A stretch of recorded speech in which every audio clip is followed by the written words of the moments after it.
Congress BP कोइरालाले यही दिन देख्नको लागि पार्टी बनाएको थियो कि छानी छानी जनजातिलाई बलि दिने। जसरी आज लोड सेडिङ गर्नलाई दुईटा तामाङ समुदायको नेतालाई कांग्रेसले बलि दियो। कांग्रेसलाई म आरोपित गर्न चाहन्छु, कांग्रेसको जुन सुकै नेता मसँग डिबेट गर्न चुनौती म दिन चाहन्छु। अनि चाहे त्यो कुलमान घिसिङ होस्, कांग्रेसले बलि दिएछ। त्यस्तै कान्छाराम तामाङ, अर्को यो बम्पर उपहारको लागि म सम्पूर्ण पूर्व रिटायर्ड सचिवज्यूहरूलाई आग्रह गर्न चाहन्छु, 10 करोड 15 करोड रुपियाँ लिएर रेडी रहनु होला। तपाईँहरूको नियुक्तिको तयारी हुँदैछ, किनकि कांग्रेसलाई अर्को चुनावलाई पैसा भए पुग्छ, जनतामा जानु पर्दैन। त्यसको लागि यहाँको उपसभामुख एउटा जनजाति महिलालाई उसको पदको बलि दिने कुरा हुँदैछ, त्यो स्वीकार हुँदैन।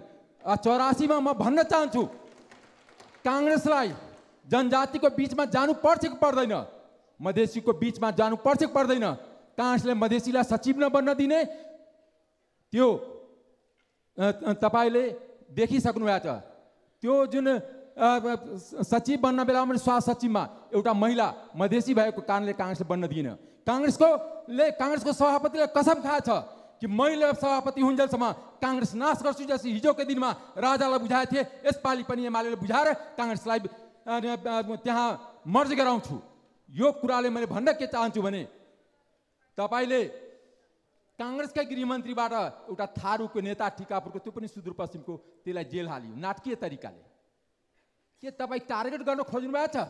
म थारू समुदायको, मगर समुदायको, तामाङ समुदायको, मधेसी समुदायको तमाम नेता र जनतासँग आग्रह गर्न चाहन्छु कि 84 मा आउँदाखेरि कांग्रेसलाई आफ्नो आफ्नो दरवाजाबाट डाँडा कटाउनुहोस्। किनकि यो कांग्रेसले मधेसी, जनजाति, थारू, मुस्लिम, महिला सबै विरोधी हुन्। त्यस कारणले महिला सचिव नबनाएर त्यो कांग्रेसको मन्त्रालय थियो, कांग्रेस त्यसबाट उन्मुक्ति हुन मिल्दैन। स्वास्थ्य सचिव नम्बर 1 थियो, 1 वर्ष सिनियर पनि थियो, तर उसको दोष एउटै मात्र थियो कि मधेसी महिला थियो। उसले भ्रष्टाचारमा पैसा दिन सक्दैन।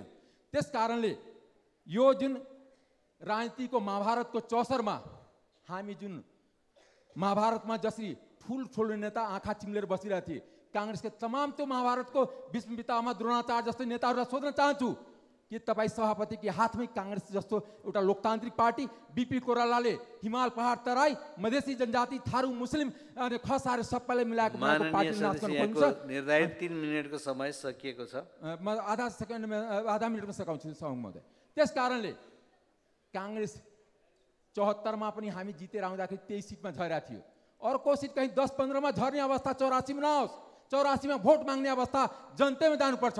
त्यो जनता यो देशको भोटर मधेसी नहीं हो, तामाङ नहीं हो, मगर नहीं हो, गुरुङ नहीं हो, मुस्लिम हो, थारू हो।